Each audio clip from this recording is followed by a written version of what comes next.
La France néocolonialiste de Macron a décidé d'organiser un sommet France-Afrique sans chef d'État du 7 au 9 octobre 2021 à Montpellier. Le larbin de service de cette condescendance méprisable envers l'Afrique francophone est le Camerounais Achille Mbembe. Ce sommet vise soi-disant à modifier les relations de la France envers ses possessions d'Afrique.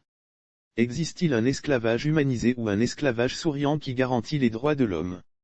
La France veut le bien des Africains sans les Africains. Merci, Monsieur Macron. Le drame de nombreux Africains parmi les élites intellectuelles complexées, c'est qu'ils croient qu'ils n'ont de valeur que lorsqu'ils sont adoubés par la France. Que penser d'Achille Mbembe, cet universitaire camerounais qui n'est pas un enfant, et des autres clowns africains qui l'accompagnent dans cette mascarade méprisable?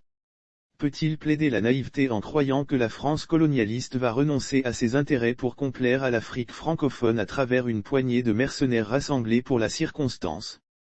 Le show de Macron vise à montrer au monde que la petite France qui joue en deuxième division mondiale, joue dans la cour des grandes puissances de ce monde grâce à ses esclaves africains.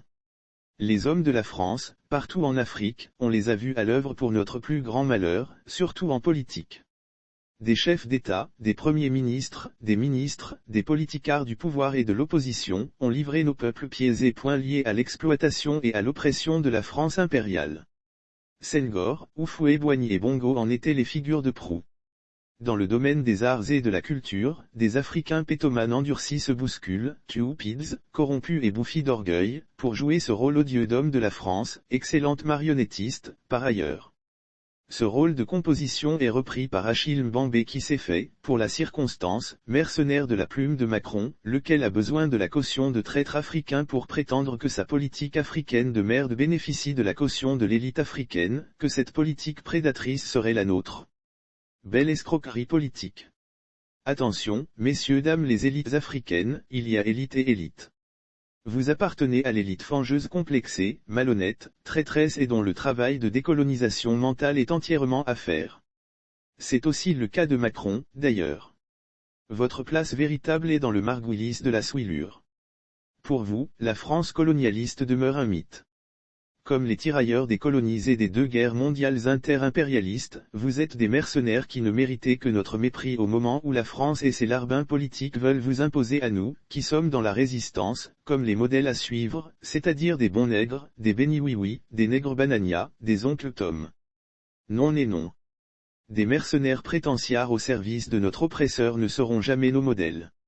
Ce serait mépriser les luttes héroïques de nos peuples pour se libérer de la France et de ses marionnettes au pouvoir dans nos pays qui tombent en lambeaux sous la misère et la mauvaise gouvernance sans vision. Cette France-là n'a livré à l'Afrique postcoloniale que des kleptocraties, des dictatures sanguinaires, bêtes et méchantes. Ce faisant, la France s'adonne à une politique scélérate qui défend ses intérêts criminels. Mais nous voulons aussi défendre nos intérêts sans qu'on nous en empêche par des manœuvres mortifères. Mais vous, les élites macro de l'impérialisme, n'entendez-vous pas les cris séditieux anti-français des peuples africains révoltés? Que les mercenaires africains à la solde de notre puissance colonisatrice, sachent que nous les mettrons tous dans la même poubelle nauséabonde que les ennemis mortels de l'Afrique. Messieurs dames les porte-queues africains de Macron, nous figerons vos sourires banania sur vos gueules de larbins zombifiés. Il fallait le dire.